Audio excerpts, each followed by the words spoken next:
नमस्कार मित्रों, मैं हूं आशुतोष कुमार मिश्र। आज हम सभी बात करेंगे जन्मपत्री के बारे में। हम लोग जानेंगे कि जन्मपत्री कैसे बनाते हैं। तो जन्मपत्री बनाने से पहले हमें सबसे पहले जन्म दिनांक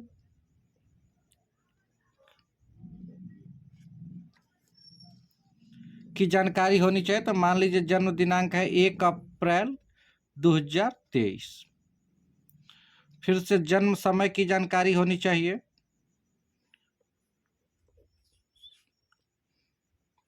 तो मान लीजिए जन्म समय है 4:30 शाम को। इसके बाद हमारे पास एक होना चाहिए पैन, जो कि आपको किसी भी धार्मिक पुस्तक के दुकान से मिल जाएगा, जो इस प्रकार का होता है। यहाँ पे ये सारी जानकारियां हमको भरनी होती है।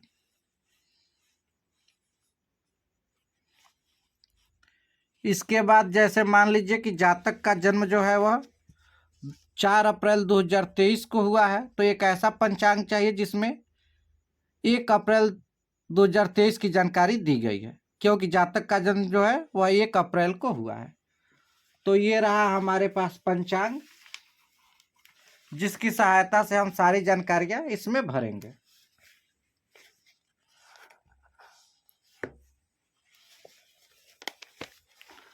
तो ये है श्री आदित्य पंचांग। इसी पंचांग की सहायता से हम सारी जानकारियां भरेंगे।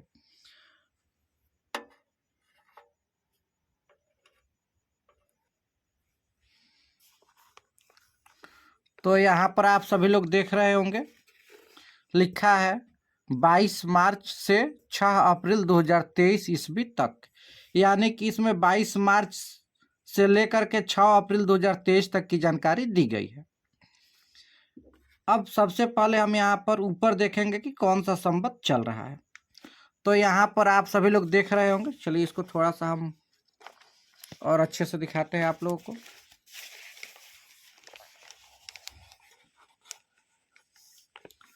तो यहाँ पर देख रहे होंगे कि लिखा है संवत 2080, और ये है हमारा पद। यहाँ पर हमको भरना है। तो यहाँ पर सिर्फ लिख करके छोड़ा है श्री शुभ विक्रम संवत 2000।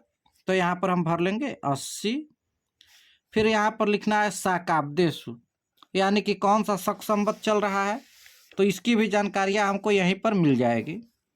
यहाँ पर देख रहे हैं 1945 लिखा हुआ है, तो इसको भी भर लेते हैं यहाँ पर 1945। उसके बाद लिखा है मासोत्तमे मास, कौन सा मास है। तो यहाँ पर देखेंगे क्या लिखा है, चैत्र शुक्ल पक्ष। तो इसको भी भर लेते हैं हम लोग।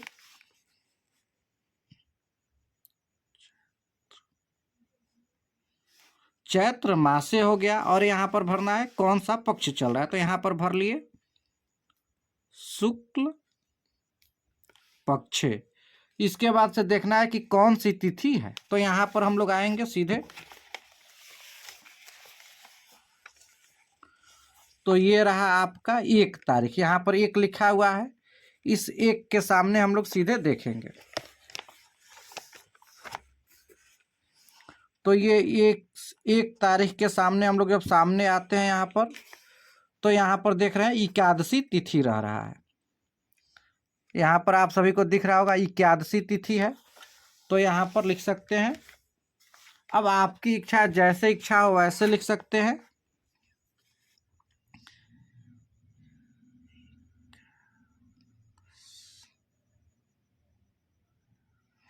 यहाँ पर एकादश्याम लिख लीजिए या 11 लिख लीजिए, कोई दिक्कत नहीं। उसके बाद यहाँ पे घती और पल भरना है। तो एकादशी तिथि का मान लिखना है, एकादशी तिथि कब से कब तक रह रहा है। तो ये है पंचांग हमारा। तो हमको एकादशी तिथि का मान भरना था। तो एकादशी तिथि के ठीक सामने यहाँ पर यहाँ जो है, यह एकादशी तिथि का मान दिया हुआ है 56 और 6। इसी को भर लेंगे यहाँ पर।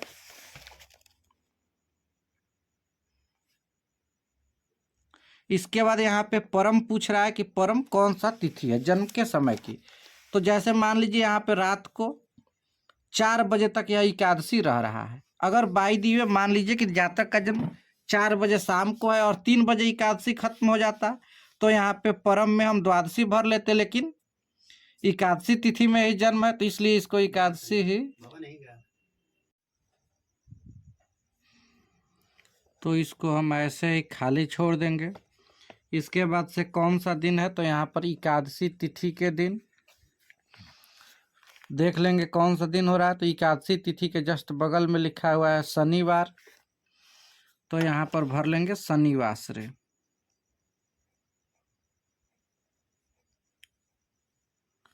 शनि भर लिए, यहाँ पर वासरे लिखा हुआ ही है। इसके बाद से यहाँ पर तारीख लिखना है, कौन सा तारीख है, तो यहाँ पर हो गया 1 तारीख हो गया। उसके बाद यहाँ पर लिख लेंगे अप्रैल, और यहाँ पर ईस्वी सन लिख लेना है तो 2023।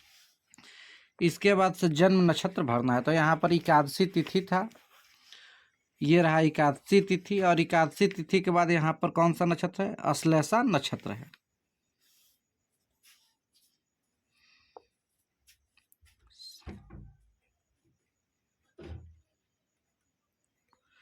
इसके बाद से यहाँ पर अश्लेषा नक्षत्र का मान भरना है कि अश्लेषा नक्षत्र कितना घाती और कितना पल रह रहा है। तो यहाँ पर देखेंगे लिखा हुआ है, ये रहा एकादशी तिथि था, यहाँ पर एकादशी तिथि के बाद ये अश्लेषा हुआ, और अश्लेषा के बाद यहाँ पर लिखा है 5743, तो इसको लिख लेंगे।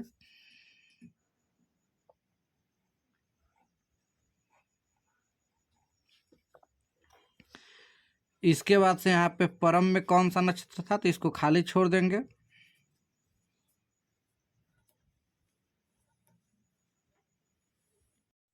क्योंकि अश्लेषा नक्षत्र जो है वह रात को 4 बजे तक रह रहा है, और जो जन्म है वह शाम को ही 4 बजे हो गया है। तो यहाँ पे परम का जो लाइन है इसको खाली छोड़ देंगे। इसके बाद कौन सा योग है, तो यहाँ पर देखेंगे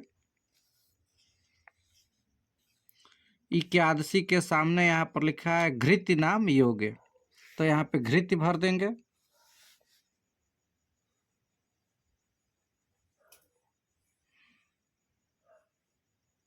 धृति है, धृति योगे। इसके बाद धृति योग का मान कितना है, तो यहाँ पर लिखा है 52-56, तो यहाँ पर 52 और यहाँ पर लिख लेंगे 56। और जो यह योग है यह रात को 3 बजे तक रह रहा है, तो इसको भी परम में खाली छोड़ देंगे। और यहाँ पे कौन सा करण है, तो यहाँ पे करण देखेंगे,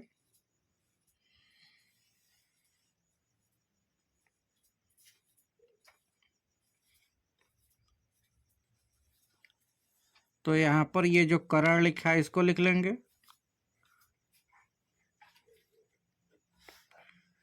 यहाँ पर दिनमान यहाँ पर दिया रहता है एकादशी तिथि के जस्ट आगे, यहाँ पर 30-39।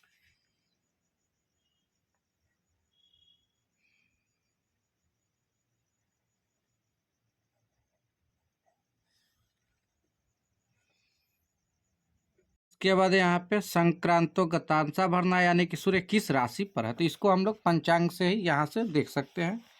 ये था 1 तारीख, 1 तारीख के ठीक सामने आएंगे, यहाँ पर स्पष्ट सूर्य है। 11-16-45-16, तो 11 है, यानी कि 11 मतलब कुंभ हुआ, तो कुंभ राशि बीत चुका है। यहाँ पर हो जाएगा मीन राशि का जो है वो सूर्य है, तो यहाँ पर लिख लेंगे मीन।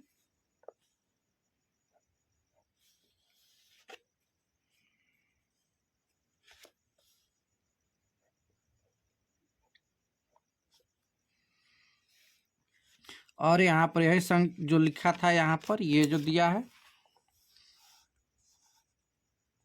11-16-45-16, इसी को भर देंगे।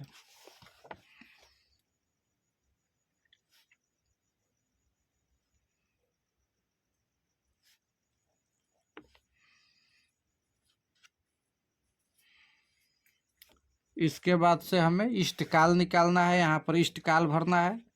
तो इष्टकाल निकालने की विधि हम आप सभी लोगों को इसके पहले वाले वीडियो में बता चुके हैं, वहाँ से आप लोग जा कर के देख सकते हैं।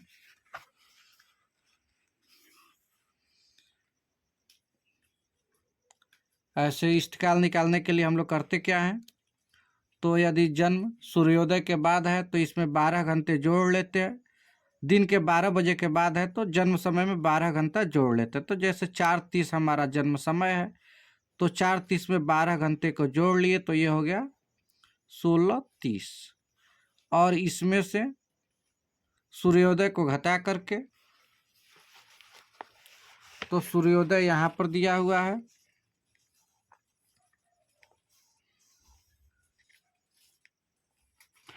5:54, तो 5:54 को घटाएंगे और 2.5 गुना कर देंगे।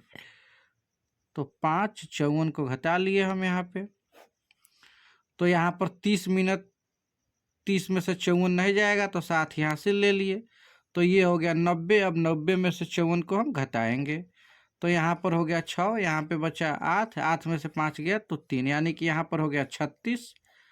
और ये हो गया 15, 15 में से 5 गया तो 10। अब इसको 2.5 गुना करेंगे तो 10, 36, और इसका आधा हो गया 5 और इसका आधा हो गया 2.5, 18। इन सबको जोड़ लेंगे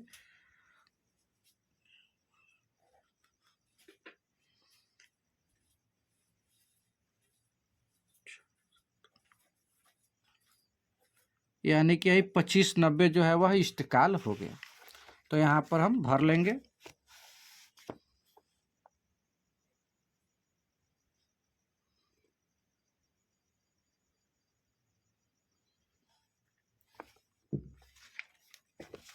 यहाँ पर जब हम घटाए थे तो आया था हमारा 2.5 गुना किए थे तो 2590 आया था, तो इसको 26 और 30 ले लेंगे।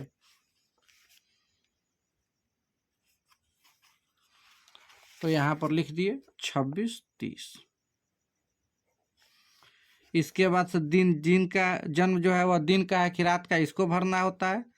तो यहाँ पर दिन का है तो इसको रात्रों काट देंगे। और कितने बजे का जन्म है तो यहाँ पर हो गया 4:30।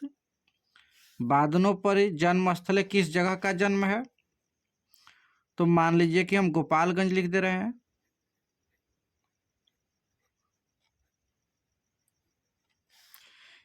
जन्मस्थल यहाँ पर किस लग्न का जन्म है, तो यहाँ पर लग्न हम लोग कैसे देखेंगे यह देख लेते हैं। तो जैसे मान लीजिए 81 का जन्म था तो यहाँ पर 81 के सामने ये रहा 10वीं और यहाँ पर है 81। 81 में देखेंगे हम लोग कि 4:30 पर कौन सा, यहाँ पे 16:54 लिखा हुआ है, यानी 16:54 के सामने जब हम देखते हैं तो यहाँ पे सिंह लग्न है, यानी कि 4:54 तक सिंह लग्न रह रहा है।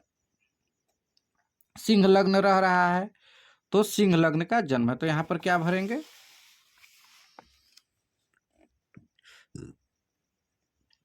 सिंह लग्न। उसके बाद यहाँ पर महोदय किसके यहाँ जन्म है, तो यहाँ पे पिताजी का नाम भर लेंगे। तो मान लीजिए हम भर लेते हैं राजेश सिंह महोदयस्य भार्यायां। तो यदि लड़की का जन्म हुआ है तो यहाँ पर वाम कुक्ष रहेगा, अगर लड़के का जन्म है तो दक्ष भर लेंगे। तो यहाँ पे मान लीजिए हम लिख देते हैं दक्ष कुक्षौ। इसके बाद से कन्या का जन्म हुआ है कि पुत्र का जन्म हुआ है तो हम लिख लेते हैं पुत्र रत्नम मजीजन। उसके बाद से किस नक्षत्र का जन्म है, तो अभी हम यहाँ पे भरे हैं अश्लेषा नक्षत्र से। इसके बाद से अश्लेषा नक्षत्र के किस चरण में जन्म हुआ है, तो इसके लिए हम भयात निकाल कर, भयात और भभोग निकाल करके चरण की जानकारी करते हैं, लेकिन एक हल्का सा तरीका आप लोग को हम बता दे रहे हैं। जैसे यहाँ पर देखेंगे अश्लेषा नक्षत्र जो है वह रात को 4:59 पे हो रहा है और यहाँ पे हुआ है कब से, तो 2:22 पे हुआ है। तो 2:22 से 2:22 तक 24 घंटा, और यहाँ पे यह 2 घंटा अधिक रह रहा है, यानी कि लगभग 26 घंटा यह नक्षत्र रह रहा है। अब 26 घंटे को हम लोग 4 भागों में बांटेंगे। लगभग एक अनुमान कर लिए कि 26 घंटा है, यानी कि 4 घंटा 30 मिनट का एक चरण रह रहा है। तो अब यहाँ से हम लोग जोड़ना शुरू करेंगे। जो पुख्य नक्षत्र है यानी कि 10वीं तिथि को 2:22 तक रह रहा है, तो इसमें 2:22 में 4.5 घंटा जोड़ेंगे तो 6 यानी कि 7 बजे तक पहला चरण हुआ। और साथ में फिर 4 जोड़ेंगे, 11 बजे तक दूसरा चरण रहा, और 11 में 4 जोड़ देंगे तो लगभग वही 4:30 यानी कि 5 बजे तक हमारा तीसरा चरण हुआ है। तो यहाँ पर तीसरे चरण का जन्म हुआ, तो यहाँ पर लिख लेंगे तृतीय चरणानुगत। इसके बाद से अब देखेंगे कि अश्लेषा नक्षत्र के तीसरे चरण में जन्म हो तो किस अक्षर से नाम आता है। तो यहाँ पर थोड़ा सा हम लोग पृष्ठ को बदल करके पीछे आ जाएंगे, तो ये जानकारियाँ हमको यहाँ पर दी गई रहती है।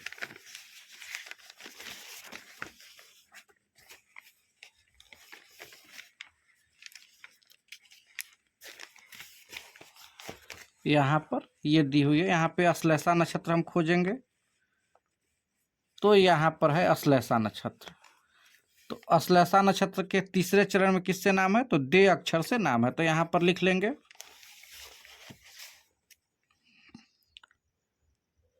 दे अक्षोपरि।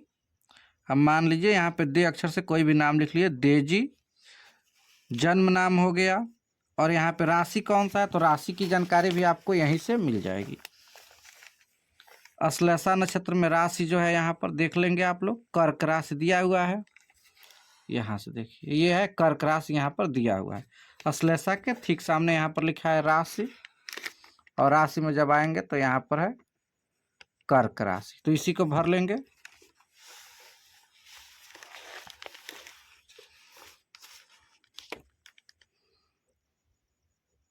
कर्क राशि।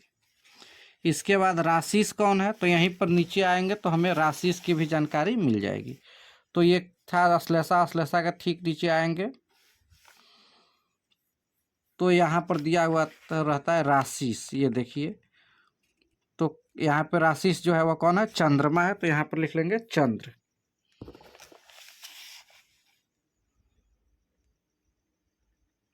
इसके बाद से यहाँ पे वर्ण की जानकारी पूछ रहा है, तो यहीं पे देखेंगे अश्लेषा के नीचे ठीक आएंगे तो यहाँ पर लिखा हुआ है विप्र। तो ये भर लीजिए विप्र वर्ण। यहाँ पे कौन सा वत्स्य है, तो वत्स्य यहाँ पर देखिए लिखा हुआ है, ये रहा वत्स्य के ठीक सामने यहाँ पर देखेंगे अश्लेषा के नीचे। तो यहाँ पे जल लेके छोड़ा हुआ है, यानी कि यह हो गया जलचर।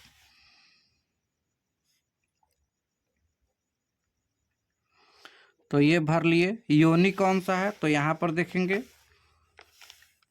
अश्लेषा के ठीक नीचे मर्जार योनि है। तो यहाँ पर लिख लेंगे। उसके बाद से गण कौन सा है, तो गण की भी जानकारी यहीं पर दी हुई है। अश्लेषा के नीचे आएंगे हम लोग यहाँ पर, तो यहाँ पर देखेंगे गण लिखा हुआ है, और गण के सामने यहाँ पर अश्लेषा के नीचे क्या है, राक्षस। तो यहाँ पे भर लेंगे राक्षस।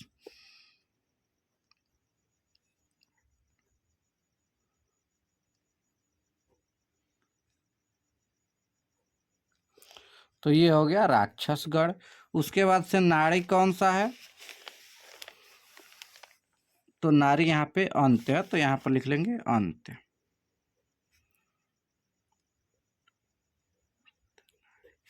और किस वर्ग में स्थित है, तो त वर्ग स्थित है।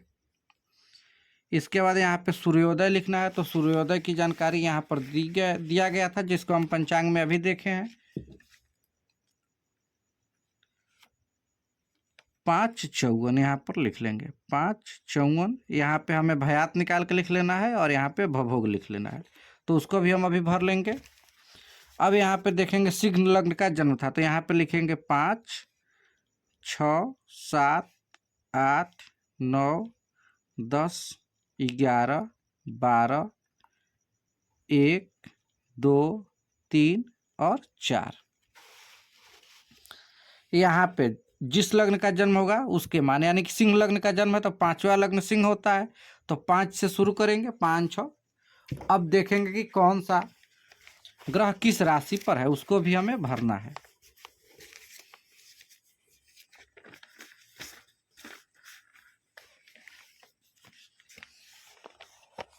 तो अब हम यहाँ पर आ चुके हैं एकादशी के। यहाँ पे दैनिक स्पष्ट ग्रह लिखा हुआ है।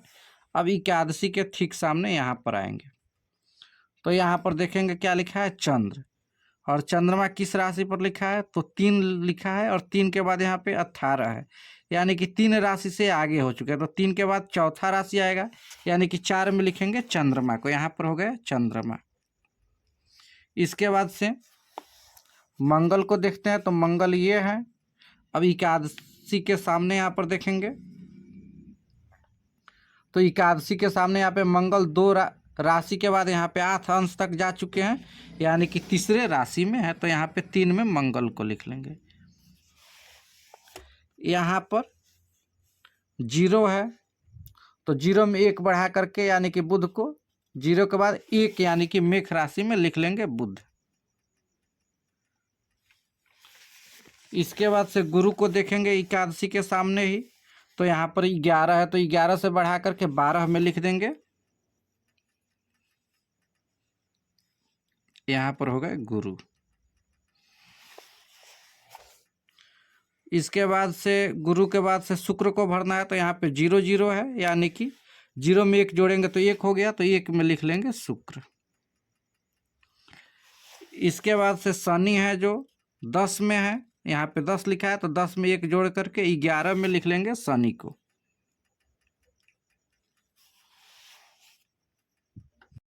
इसके बाद से अब हम केतु को देखेंगे, तो केतु यहाँ पर 6 में है, तो 6 से 1 बढ़ गया, यानी कि 7 में केतु को लिख लेंगे।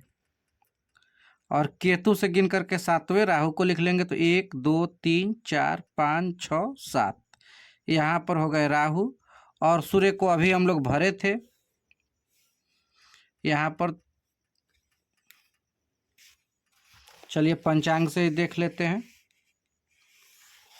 तो यहाँ पर 11 दिया हुआ है, तो 11 से बढ़ा करके 12 में लिख लेंगे, और हम लोग पहले यहाँ पे भर भी चुके हैं, ये है ऊपर, तो यहाँ पे 12 में लिख लेंगे सूर्य को। तो इस प्रकार से अब यहाँ पे सिर्फ भयात और भभोग हमें निकाल कर भरना है। तो भयात और भभोग निकालना हम अगले वीडियो में बता चुके हैं, जा करके आप लोग देख सकते हैं। तब तक के लिए नमस्कार, फिर मिलते हैं अगले वीडियो में।